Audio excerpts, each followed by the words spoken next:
மெய் வேல்முருகன் அவர்களே, உங்களுக்கு என்ன தெரியும் எங்க அண்ணனை பத்தி? நீங்க தப்பா பேசுறீங்க. யாரை ஏத்தி விட்டு யாரை இங்க இது பண்ணலான்னு பாக்குறீங்க? கும்பல்ல கோயந்தா போடலான்னு இருக்கிறீங்களா? ஒரு மைக்கு கச்சா எது வேணாலும் நீங்க பேசிடுவீங்களா? அவர் ஊக்கத்தொகை மட்டும் தான் கொடுக்க வந்தாரு. நீங்க அதுல இருந்து சித்தாரிச்சு அதுல ஒரு கேள்வியை கண்டுபிடிச்சு நீ மைக்கு கிடைச்சது நீ ரொம்ப பேசாத, புரியுதா? எங்க அண்ணன் வந்து எங்களுக்கு அண்ணனாவோ எங்க அம்மாக்கு அவர் பிள்ளையாவோ என் தம்பிங்களுக்கு சகோதரனாவோ தெரிகிறாரு. நீ எப்படி எங்களை சொல்லுவ? எங்க சகோதரங்களே எங்களை எதுவுமே சொல்றது இல்ல. நீ எப்படி எங்க அண்ணனை நீ சொல்லுவே? நீ உன்னுடைய சம்பாத்தில நீ ஒன்னும் குடுங்கல, நீ ஒன்னும் புடுங்கல. அவர் சம்பாத்தில அவர் உழைப்பினால எங்களுக்கு தராரு, அதை நாங்க வாங்குறோம். உனக்கு என்ன தோணுது? உனக்கு மைக்கு கச்சா எது வேணாலும் பேசுவ, எது வேணாலும் கொள்ளுவ. இதுல உனக்கு உரிமையே கிடையாது. எங்க அண்ணனை பத்தி பேச உனக்கு தகுதியே கிடையாது. என்ன கொண்டு நீ பேசுவ? நீ மன்னிப்பு கேட்டுதான் ஆகணும் எங்க அண்ணன் கிட்ட.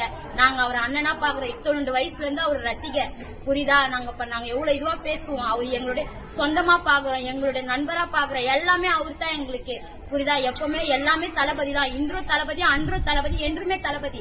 எங்களுக்கு தளபதி மட்டும்தான், புரியுதா? எங்க அண்ணனை பேசவே கூடாது. அது சட்டவிரோதமா எங்களுக்கு நீ வந்து மன்னிப்பு கேட்கணும் எங்க அண்ணன் கிட்ட. இல்லையா பெண்கள்லாம் சேர்ந்து நாங்க ஒரு போராட்டம் பண்ணுவோம். இதெல்லாம் என்ன முடிஞ்சதோ நீ புடிங்க பாத்துக்கலாம். இதெல்லாம் நாங்க யாரெல்லாம் இறங்குறோமோ எல்லா மதத்தை சேர்ந்தோம் நாங்க உட்காருவோம், புரியுதா? நாங்க எல்லாம் சேர்ந்து நாங்க கண்டனம் தெரிவிப்போம். நீ மன்னிப்பு கேட்கணும் அண்ணன் கிட்ட. நீ மன்னிப்பு எப்ப கேட்டு ரீல்ஸ் இதுல யூடியூப் மூலமா எங்களுக்கு வருதோ அப்பதான் உனக்கு. இல்லையா நாங்க கண்டனம் கேட்போம், நாங்க போராட்டம் பண்ணுவோம். உன்னால முடிஞ்சதை பாத்துக்கோ, நாங்களும் பாத்துக்கிறோம்.